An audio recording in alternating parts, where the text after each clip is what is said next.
If we can't even agree on what terrorism means, how the hell are we going to stop it? Hi, this is Phil Gurski, President and CEO of Borealis Threat and Risk Consulting, and you're listening to Quick Hits.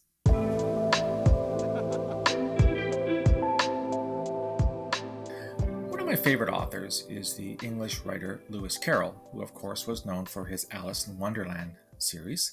Alice Through the Looking Glass was his other novel. An amazing book that really plays with the English language. A lot of puns, a lot of jokes, a lot of plays on words. And as somebody who was quite involved in language for a very long time, I find this book fascinating. I may have mentioned this in the past, but I did teach linguistics at two universities in Canada over about a 15-year period. Even did some doctoral studies in linguistics in the early 90s before life and work interfered. And I've had this passion with how language works for a very, very long time. One of the lines from Lewis Carroll's books is by Humpty Dumpty. And he has a conversation with Alice. And it's a very short conversation, but I want to quote it to make my point here. Humpty Dumpty says, "When I use a word, it means just what I choose it to mean, neither more nor less." "The question is," said Alice, "whether you can make words mean so many different things."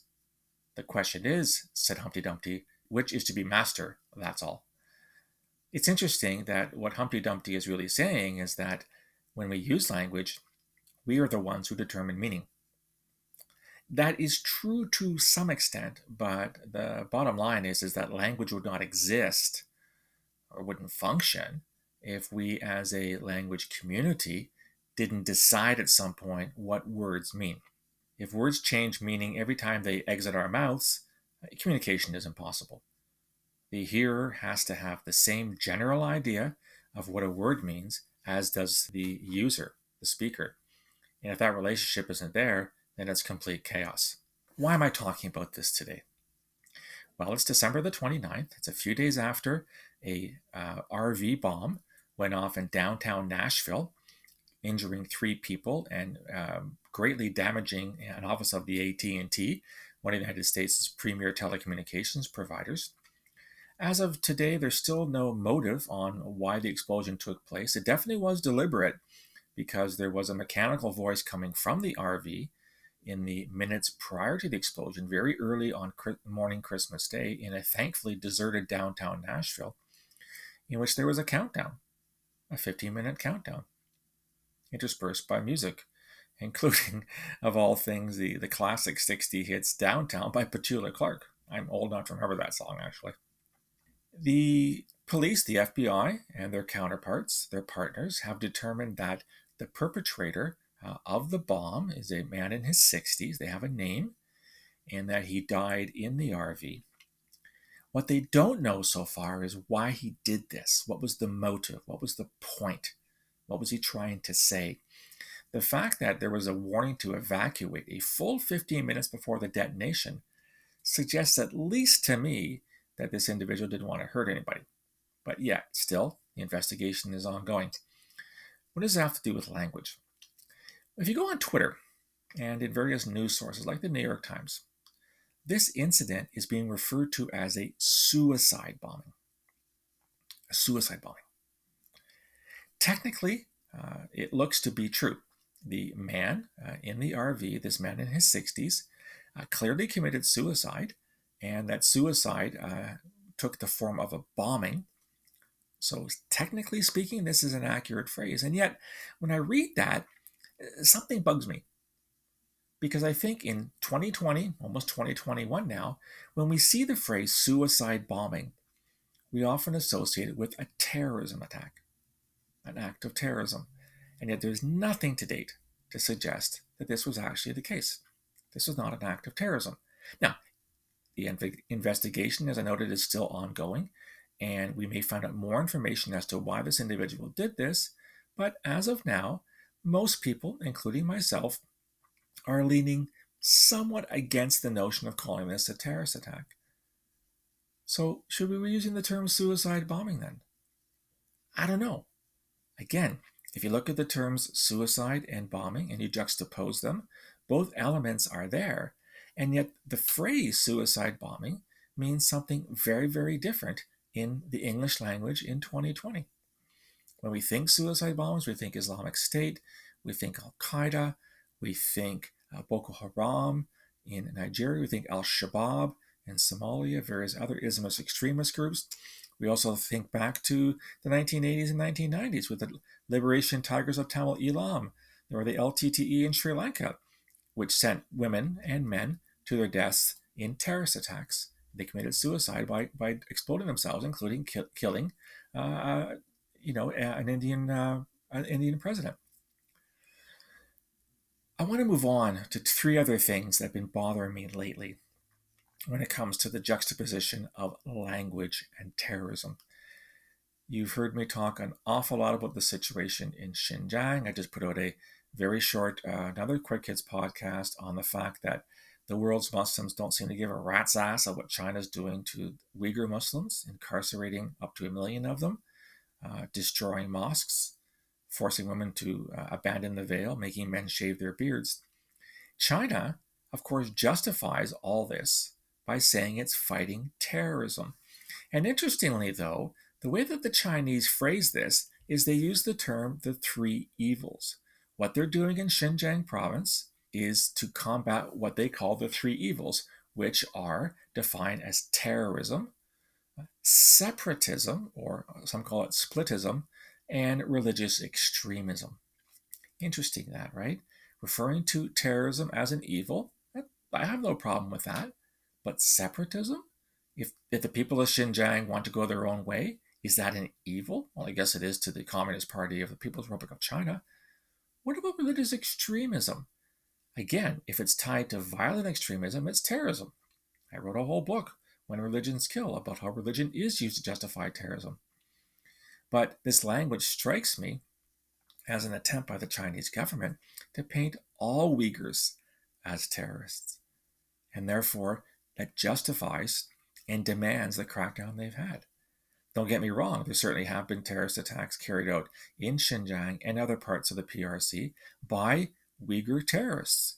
Some are associated with what's called the ETIM, the East Turkestan Islamic Movement, and the TTP, which is a Turkestan party.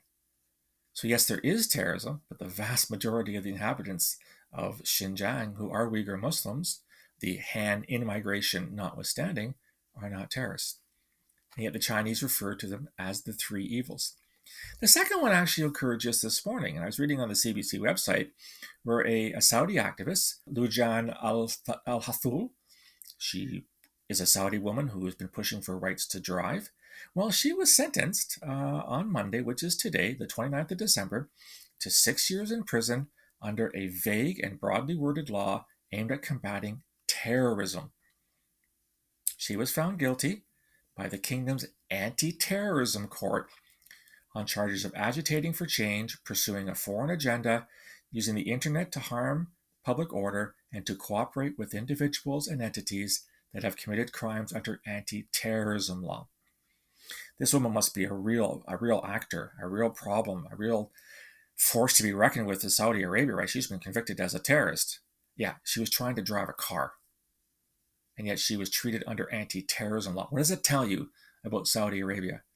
A lot of people have been jumping on the Saudi bandwagon for a great many years, more than a half century, since the days when Saudi oil was really important to our economies, and essentially turning a blind eye to what Saudi Arabia was doing in terms of spreading hateful, intolerant Wahhabi Islam around the planet.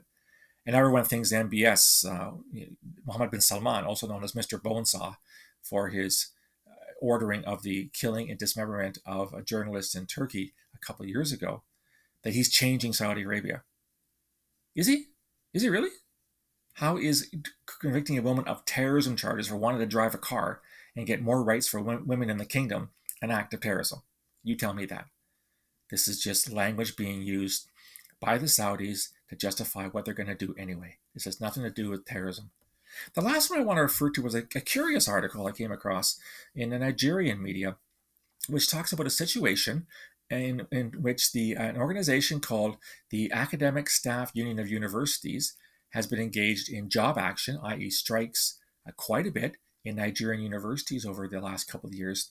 And there's a leading Nigerian official who said that what's called the ASUU, this union, is doing in Nigeria is actually the same as what Boko Haram is doing in destroying the country's educational system.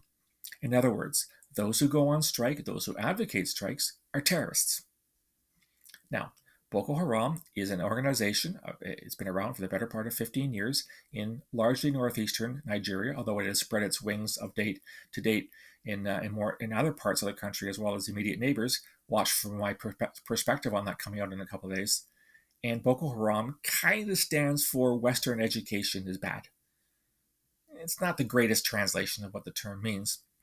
But the bottom line is that Boko Haram is an Islamist extremist group that wants to basically get rid of all Western influence and impose their narrow and hateful interpretation of Islam on the parts of Nigeria where they are dominant, i.e. largely in the northeast.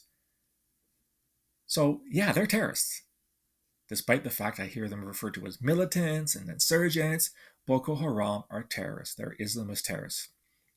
And yet this Nigerian official says essentially that what these university professors are doing is akin to terrorism. So we have three examples. We have what China is advocating in Xinjiang province. We have what the Saudis are doing to activists. We have what this Nigerian guy says is happening on university campuses, all using the word terrorism in ways it was never intended to be used. We can all agree to disagree on the precise definition of terrorism. Alex Schmidt, who like me is a fellow at the International Center for Counterterrorism in The Hague, came out with a massive study a couple of years ago in which he found more than 200 definitions of terrorism in legal codes and other important documentation. So there is an awful lot of wiggle room when it comes to what terrorism is and what terrorism isn't. But wanting to be a Muslim in Xinjiang province and practice your faith, wanting to drive a car in Saudi Arabia, and wanting to go on strike for better conditions in Nigeria are not acts of terrorism.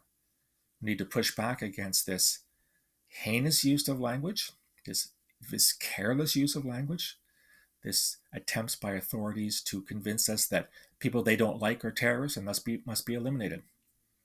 Unless you want to go into a world in which Humpty Dumpty says words can mean whatever I say they mean, I think we should push back. Anyhow, that's what I think. Do you agree with me that this is problematic? What do you think about the Nashville incident? Was it a suicide bombing? Is that term problematic?